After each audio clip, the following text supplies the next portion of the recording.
Hey guys, this is Scott from Church Tech Talks. Hey, so I had been planning on making a YouTube video kind of covering our Christmas set design and kind of what we did technically for that. And then I got sick, and then these things arrived on my doorstep. So I kind of decided instead of doing that, I will do that, but at a later date, that I'm going to do an unboxing of a product that's not out yet.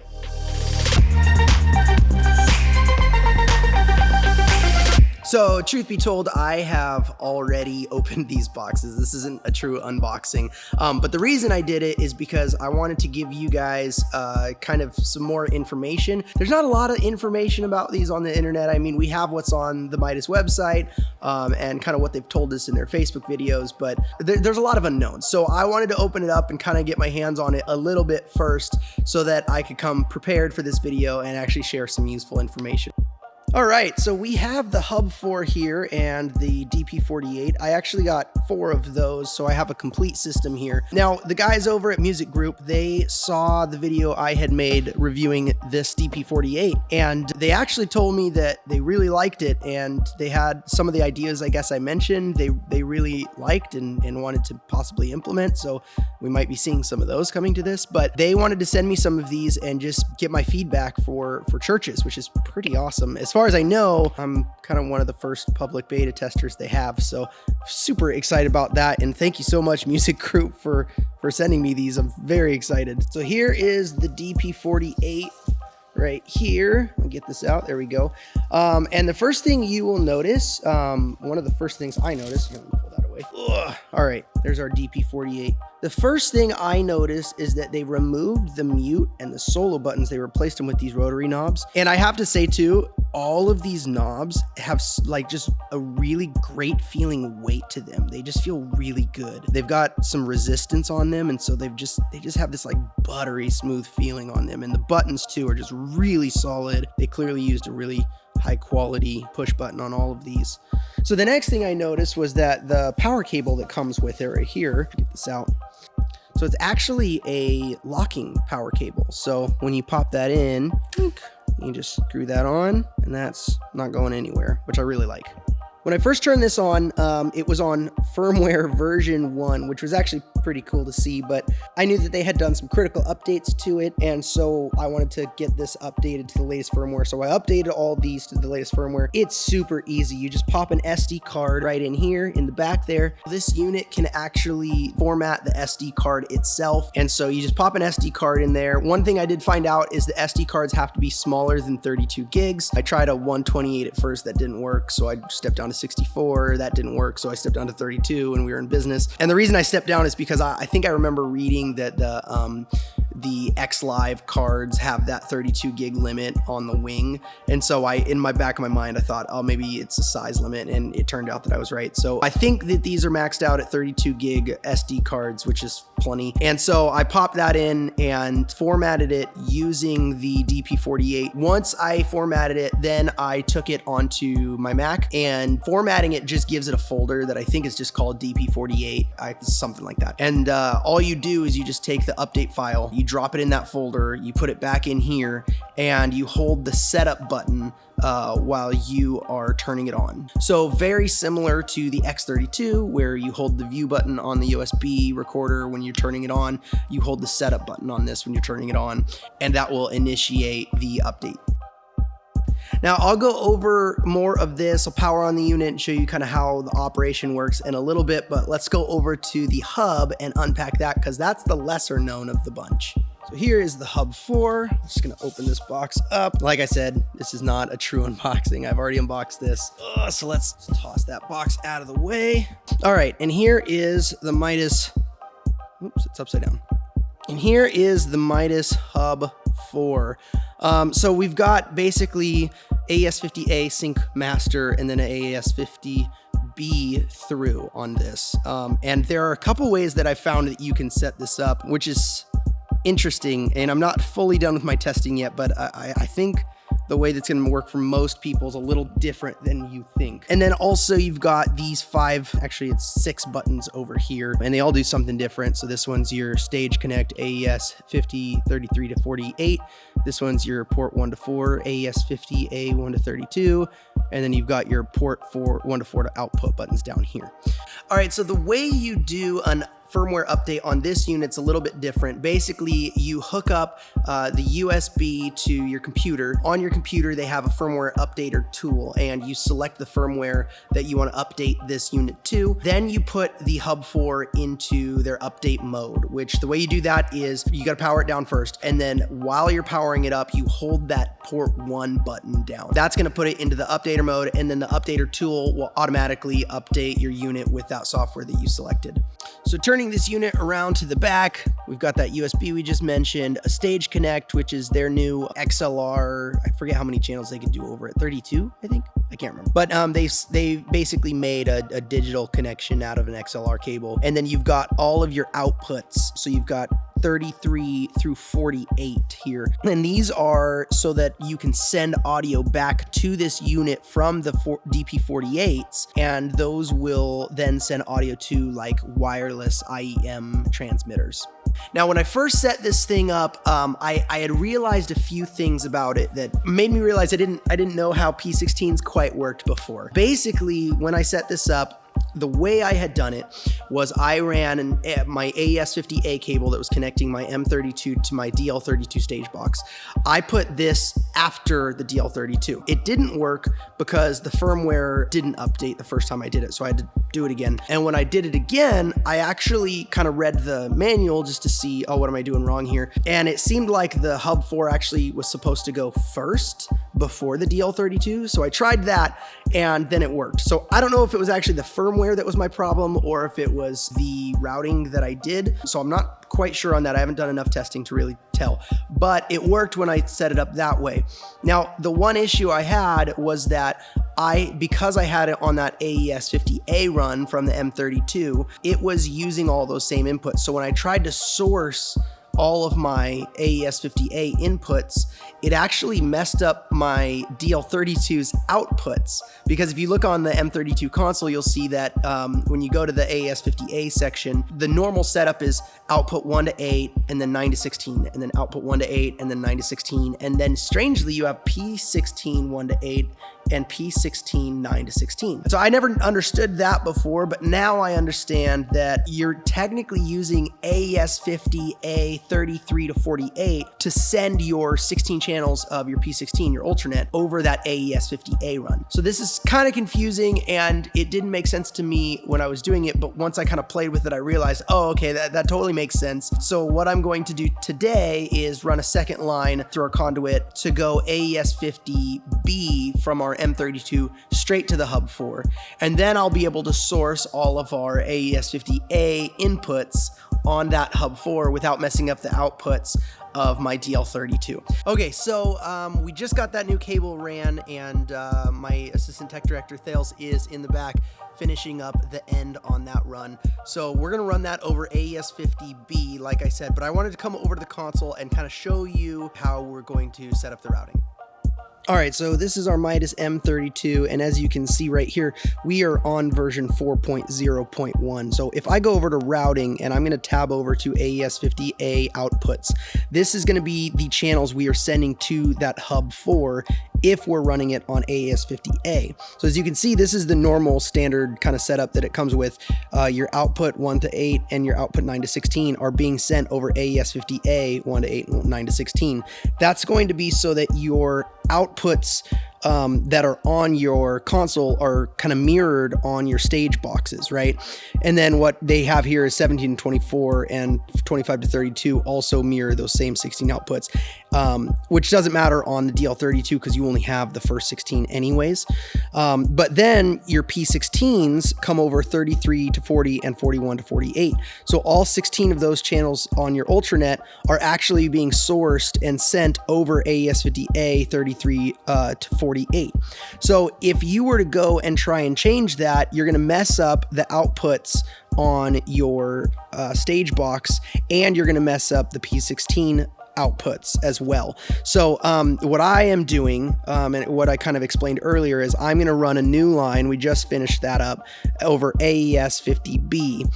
And what I'm going to do is I'm going to source AES50A 1 to 8, AES50A 9 to 16, AES50A 17 to 24, and AES50A 25 to 32 there. Those are going to give me all 25 of our inputs from our stage box going to the hub 4. I'm going to leave the P16s on the back here. We could bring in like our auxes because we have like reverb and delay coming back into our console from waves, which I did a video about that and I'll link to it so you can check that out. But I have a feeling that all of this, because it's traveling over AES50A, is going to be pre any tap points. Like, you don't have tap points because it's straight up the original signal before it gets put into any channel. So unlike the P16s, you can't tap, pre-fader plus mute, which would be useful with reverbs, because then when you mute and unmute them, it would mute them in the musician's ears. So when they go to talk and you mute it in the house, it would mute it in their ears as well. But since we can't do that, I'm not going to bother with this right now. I just want to get these, the first 32 channels set up, and then we'll kind of can be creative with the last 16 channels we have available on those units. All right, so here is our new cable right here. Don't mind the blue, it's what we had. And so I'm just gonna plug it into AES50B right there on the back. Oops, flip it around. Just like that. All right, so I'm back in our amp room and we have this temporarily set up right now. This is the hub 4. We've got that cable we just ran plugged into our AES50A port. That's just our master port, even though we're running it across AES50B from the Midas console. And then right here, we have our DP48 plugged in here. Now, in order to get that return from the DP48 to come back into this unit and go out of the physical ports back there, you have to press and hold this button, which will make it go green, kind of like that. That's gonna send and route that output out of these two XLRs back here, and then we have it coming into just this CSM 300 right here. So that is how we have this set up in the back right now, just a very simple setup through AES50B. All right, so here is the DP48 on and hooked up. I'm gonna, something everyone loves, move this.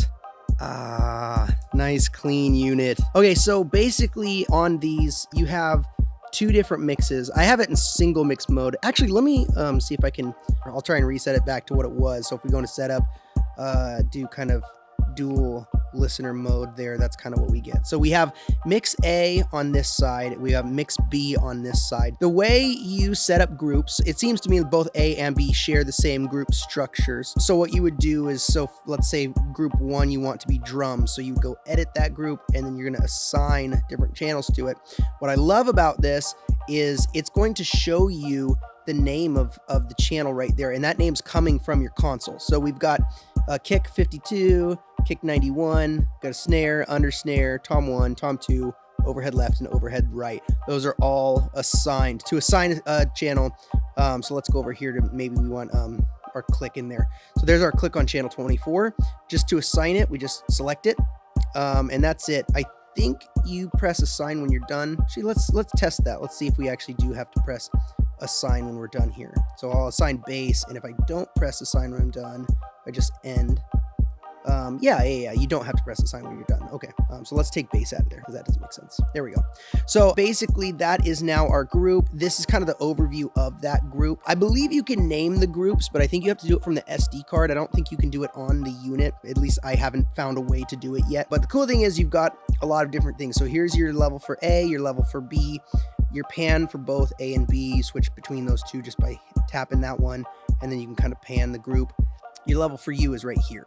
So this, if I want to turn that up in mix B, or if I want to turn it up in mix A, that's kind of set up right there. You also have an EQ for this, so I can just get to it by hitting either my low, mid, or high band. So if I go to my low band, you can see I've already kind of done some EQ on this, so I can kind of move this around. And this is a parametric EQ, somewhat parametric.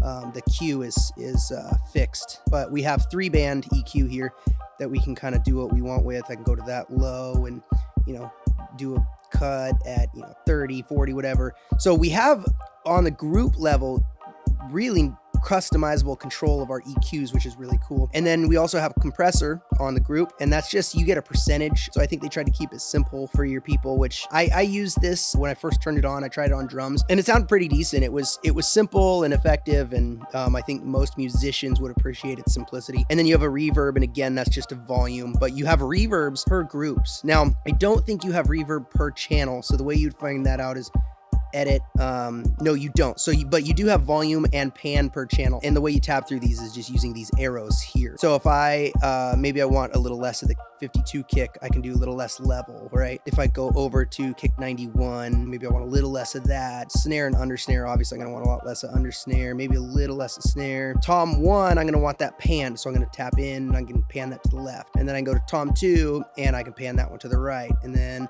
overhead left, I'm gonna want panned here, and I'm gonna want it turned down to maybe -6. Overhead right, I'm gonna want it again -6, and I'm gonna click to pan it over to the right.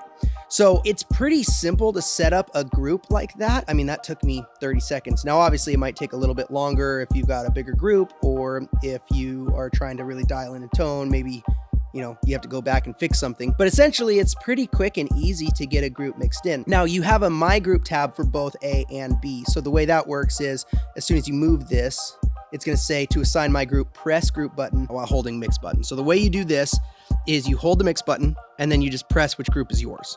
So let's say I'm group 4 here. So if someone over here is mixing their stuff and they're going over on group 6, the vocals or whatever, and they're turning them up, I always have access to my group. I also discovered that this one Ethernet cable is gonna carry both of your returns. It's gonna carry stereo mix from A and a stereo mix from B back to that hub 4. And this is actually a digital volume. So the cool thing about that is if you're ever peaking going into your IEM, you can just turn this all down a little bit, and then it's going to fix your volume problems going into the IEM. There's a actual hardware pot on the P16s, and if you're distorting, no amount of turning down that level is going to work. You have to click the main button. Actually, I have one right here. So when you turn this up and down, it's not going to fix your distortion if you're overdriving your digital bus, which is right here. You have to kind of turn the level on that down. So it's kind of nice that they don't have that on these, that stays in the digital realm until you get to back to the hub 4 and it converts it to analog. Because then you can just turn it down right here while you're on stage. Don't have to go backstage and fix anything, and you're fixed. One other cool thing is you've got reverb and EQ on the mix, on the entire mix. So if you click there for mix B, you can, I don't know if you can see this very well. There we go. You've got an EQ, a limiter, and reverb. So you have those options, I believe, on every single group. I guess the limiter is for the mix, right? You have your limiter for the mix, and then for your channels, you have a compressor. So you have a EQ, comp, and reverb for the groups, the 12 groups here, and then you have a EQ limiter and a reverb on your total mix. So there you go, guys. That's kind of my first impressions, unboxing sort of, and kind of first setup and overview of the DP48 and Hub 4 system. I really think it's pretty awesome. I was telling my worship leader that I think it's going to be his favorite mixing personal monitor that he's ever used, because it really does have a lot of control, but it doesn't have to have a lot of control, and it can be simple enough for, I think, the musician that's not super technical, which is, I think, what they were aiming for. They wanted to give control, but limited control, because when you're on stage and you're playing instruments, you don't really want everything at your fingertips. You want to get a good mix quickly, and I think they did that pretty successfully. Now, it's a new unit, so it's going to take some time to kind of get used to where everything is on it, but I've literally used it for 20 minutes, and I can get around it pretty well, I'd say, at this point. So it's a quick learn. Thank you so much, Music Group, for sending this to me. It's been super fun to use. I can't wait for our musicians to use it more. I just learn more about the system and how it works and the ins and outs, and it just seems really powerful and robust. So guys, check it out. I think it's up for pre-order, so pre-order it now if you haven't already. My next video, I'm hopefully going to be working on one to get out soon. That's going to be our stage design for Christmas. So anyways, guys, be sure to like and subscribe if you like this video, and I'm definitely going to be doing more DP48 videos coming soon.